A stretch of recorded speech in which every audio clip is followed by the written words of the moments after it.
桃园大埔的粪扫转运站是真臭，地方是真反弹。市政府最近按什么伫花雅科技园区来设新式的粪扫转运站，也毋过外界是认为效果应该是无讲介大。环保局是指出讲有必要新设粪扫转运站未来会用负压的方式来防止臭味，嘛会有污染防治的设施。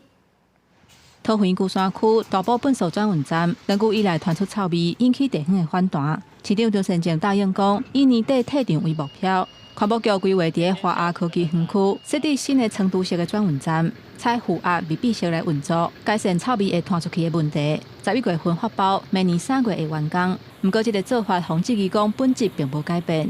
当然更不好啊，因为它是人口聚集的地方，不适合。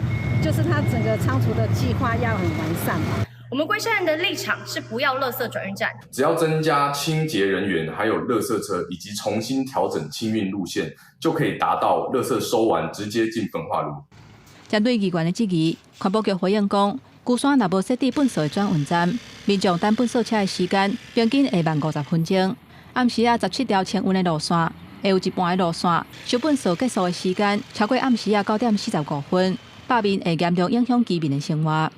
积极在规划以仓储加负压跟有增加这些空污及水污防治措施的方式，希望能够改善民众所常诟病的这些问题。